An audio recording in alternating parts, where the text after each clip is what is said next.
You're tuning in to VNA News Daily Bulletin. Coming up next, we have your top stories. Vietnam-China defense ministers hold talks. Godai Bridge opens to traffic. Unemployment rate forecast to stay low this year.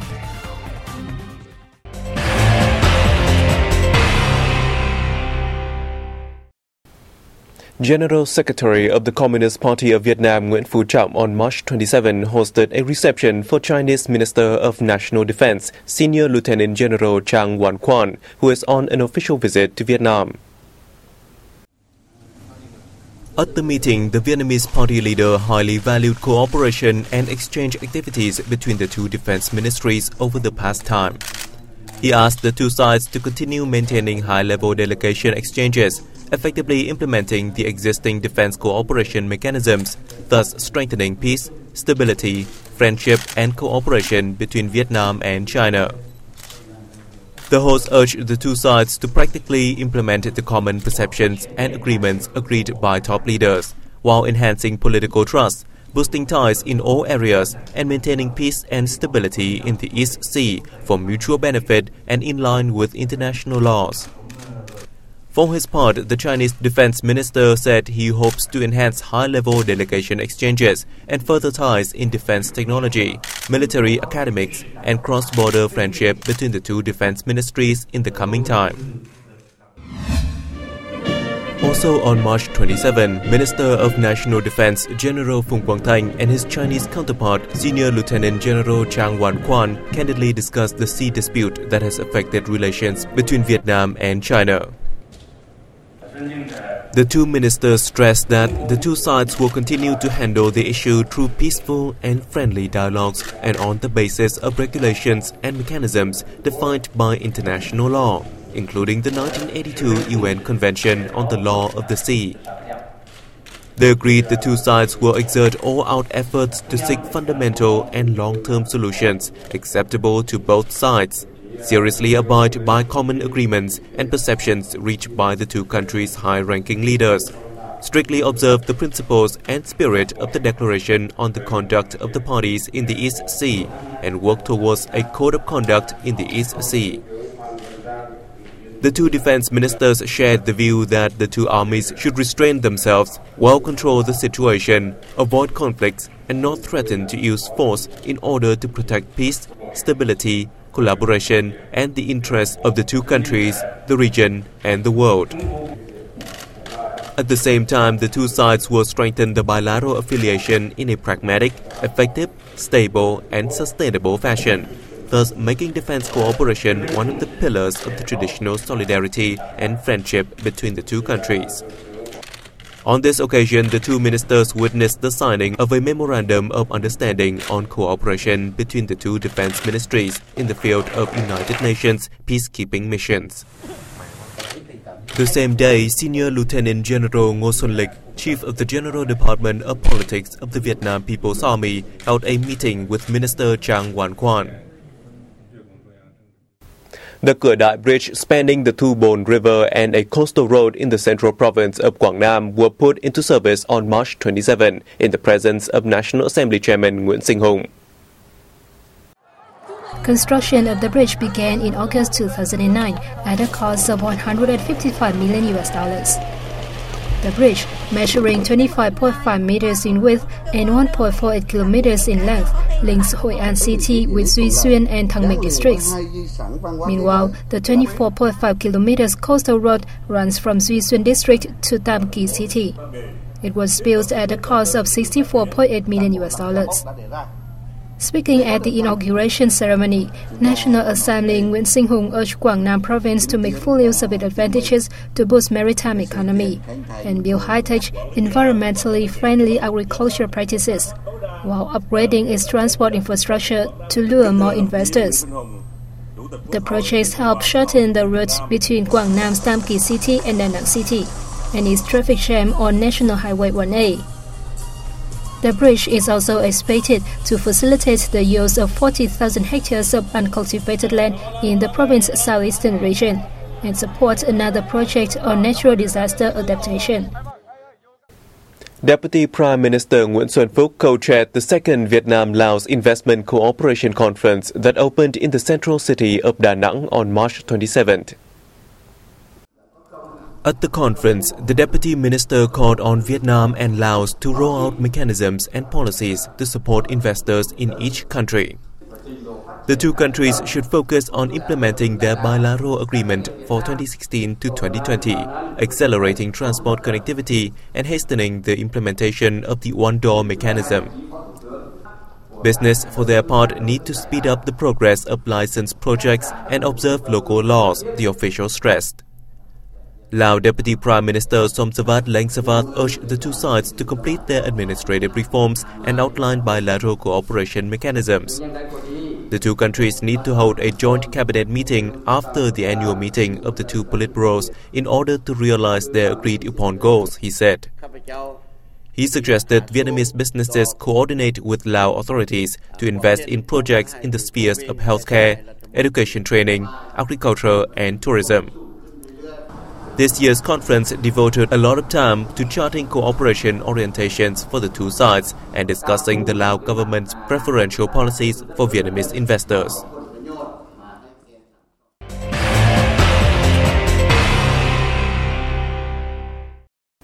Delegates from the Ministry of Industry and Trade, the Vietnamese Embassy in France, and nearly 250 businesses gathered at a workshop titled Vietnam, a New Asian Dragon in Luxembourg Palace, Paris.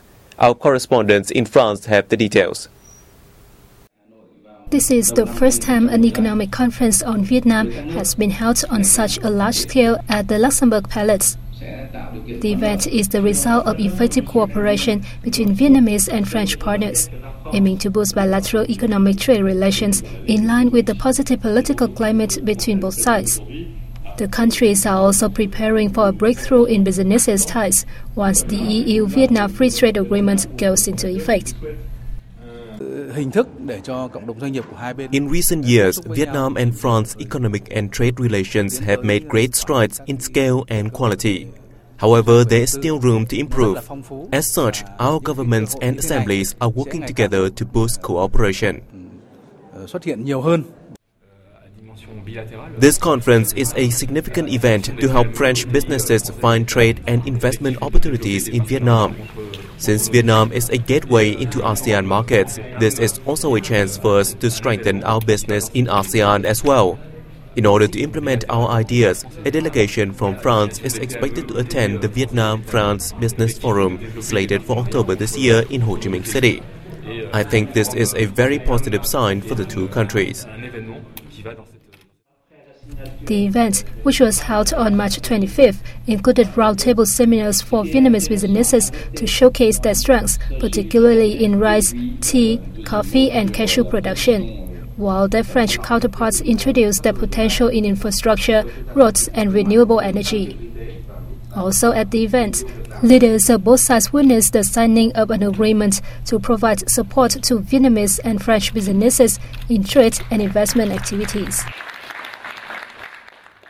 Expected stable economic growth in 2016 is projected to positively affect the labor market, curbing the unemployment rate among people of working age to 2.2%.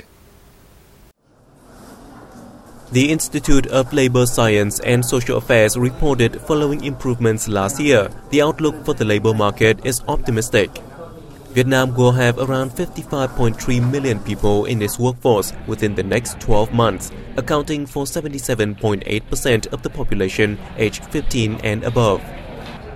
By the end of the year's fourth quarter, the transport and storage industries will record an increase in the number of workers, which will also rise in processing, manufacturing, and information and communications.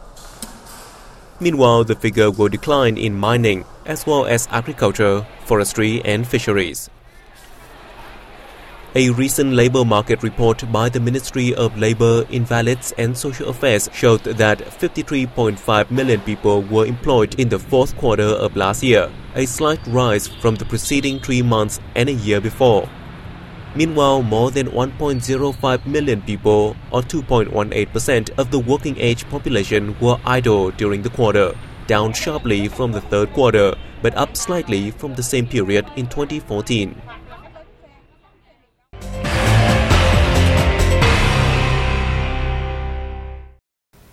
Given the fact that the quality of human resources is essential to the national socio-economic development, how domestic education needs to change itself to tackle with emerging challenges during the international integration process is a pressing issue.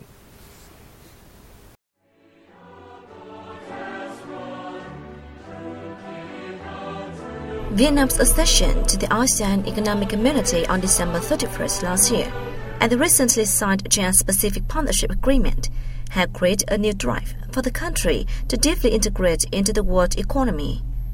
However, the country's universities fail to be ready for integration, while language barriers still exist as the biggest problem among students.